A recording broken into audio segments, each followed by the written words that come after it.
Хятад хэлний алсын зайн сургалт.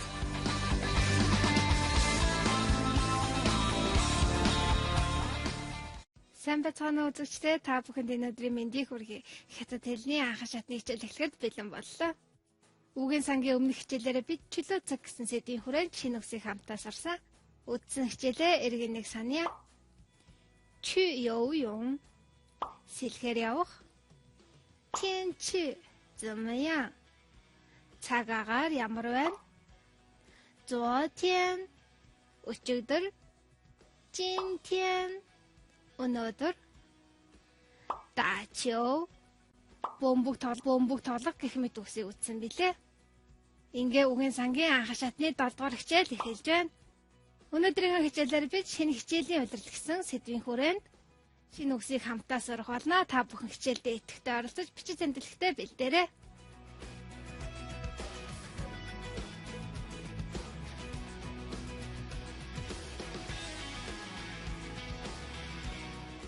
Бидний үзэх эхний үг бол кайшвэ.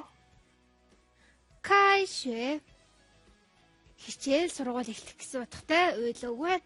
我们明天开学. 我们明天开学. Бид маргааш хичээлээ эхлүүлнэ.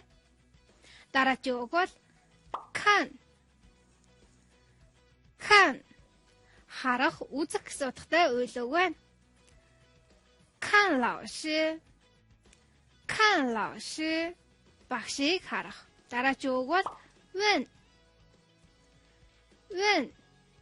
Асуух гэсэн утгатай үйл үг байна. 问朋友. Найзаасаа асуух.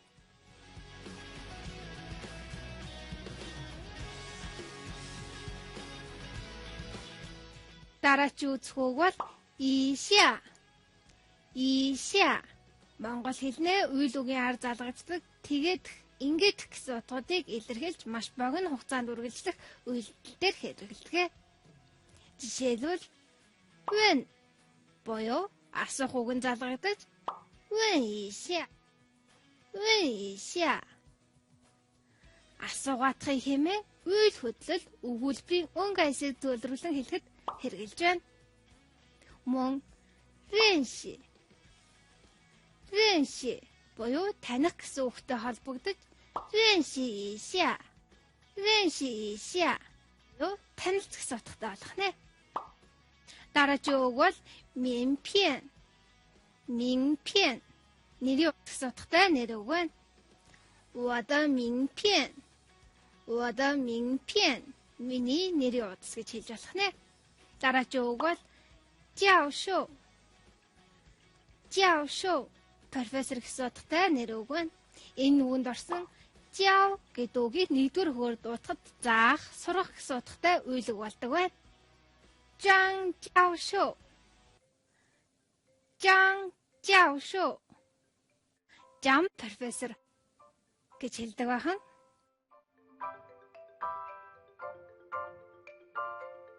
Хамтдаа 介绍 дуугийг сурцгаая. 介绍 танилцуулах гэсэн утгатай үйл үг байна. Жишээ хамтдаа харъя. 介绍汉语学院. Хятад хэлний дээд сургуулийг танилцуулах гэж хэлж болох нэ. Дараагийн үг бол минз. Нэр гэсэн утгатай үг байна. Жишээ хамтдаа харъя. 你叫什么名字? Чиний нэрийг хэн гэж дууддаг вэ? Дараагийн үг бол 中文. Хятад хэл гэсэн утгатай үг байна. 中文名字. Хятад нэр гэж хэлдэг байна.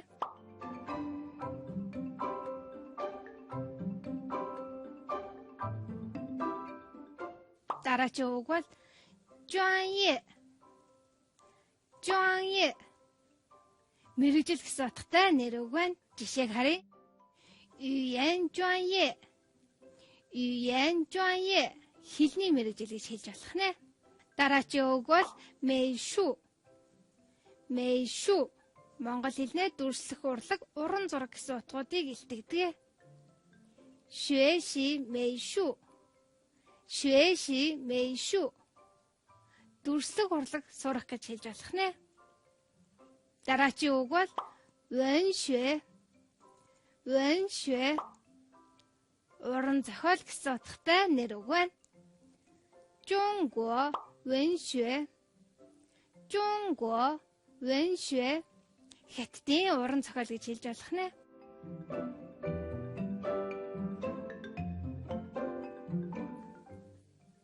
Өнөөдрийн үзэх сүүлийн шинэ үг бол ши. Ши. Тэнхэм факультет гэсэн утгатай нэр үг байна. Жишээг хамтаарцгаая. 语言系的学生，语言系的学生。Хэлний тэнхмийн оюутан. 汉语系，汉语系. Хятад хэлний тэнхэм гэж хэлж болдог байна.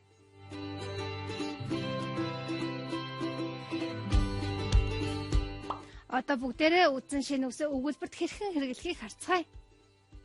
Эхний өгүүлбэр бол 你们明天开学吗？你们明天开学吗？ Та нар маргааш хичээлээ эхэлэх үү?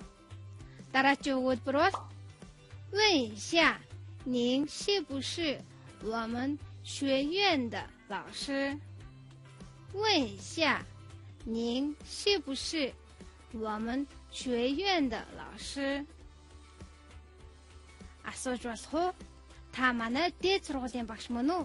Дараагийн өгүүлбэр бол 我们练习一下 我的中文名字叫马大卫。我们认识一下，我的中文名字叫马大卫。Хоёулаа танилцъя. Миний хятад нэрийг Ма Давэ гэдэг. Дараагийн өгүүлбэр бол 你学习什么专业？你学习什么专业？ Чи ямар мэргэжлээр сурдаг вэ? Дараагийн өгүүлбэр бол 我学习美术专业，你呢？我学习美术专业，你呢？ Би дүрслэг урлагийн мэргэжлээс оролцдог. Харин чи? Дараагийн өгүүлбэр бол 现在我们都学习汉语，也都是汉语系的学生。现在我们都学习汉语，也都是汉语系的学生。Одоо бид бүгдээрээ хятад хэл сурдаг. Бас бүгдээрээ хятад хэлний тэнхмийн оюутан. Ингээ бүгдээрээ хамтдаа нэгэн дасгал ажил хийцгээе. Зургийг хараад доорх дасгалд орхигдсон зайд үтсэн үгсээр ашиглаад нөхөөрэй. Эхний зурган дээр юм зурж байгаа хүнийг дүрсэлсэн бол хоёр дахь зурган дээр оюутан дүрсэлжээ. Ингээд дасгалаа харъя. 请问你是不是的学生？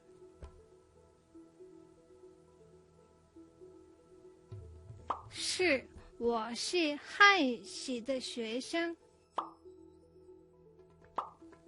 你学习什么？我学习专业。你的专业是什么？我的专业是。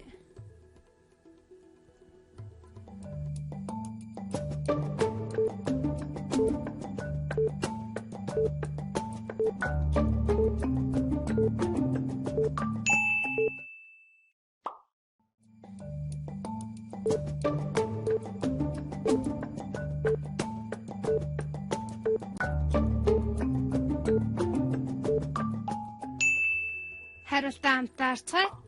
请问你是不是汉语系的学生？请问你是不是汉语系的学生？ Асууж болох уу? Чи хятад хэлний тэнхмийн оюутан мөн үү биш үү? Үүний хариуд 是，我是汉语系的学生是我是汉语系的学生. 팀에 би хятад хэлний техникийн оюутан. 你学习什么专业? 你学习什么专业? Чи ямар мэргэжлэр сурдаг вэ? Үүний хариуд 我学习语言专业. 你的专业是什么? 我学习语言专业. 你的专业是什么? Би хэлний мэргэжлээр суралцдаг. Чиний мэргэжил юу вэ? Үүний хариуд 我的专业是美术. 我的专业是美术. Миний мэргэжил бол дүрслэх урлаг гэж хэлж болох нэ. Үзэгчдээ өнөөдрийн хичээлээр бид шинэ хичээлийн улирал гэсэн сэдвийн хүрээнд холбогдох шинэ үсийг хамтдаа сурцгаалаа. Та бүхэн үзсэн шинэ үсээ сайтар татаж зээшлээрэй. Дараагийн хичээлээр жаатин буюу гэр бүл гэсэн сэдвийг хамтдаа үзэх болно. Үзэгчдээ үргэлжлэл ундраа ашин хэлзэн хичээлийг хүлээн авч үзнэ үү? Хятад хэлний алсын зайн сургаалт.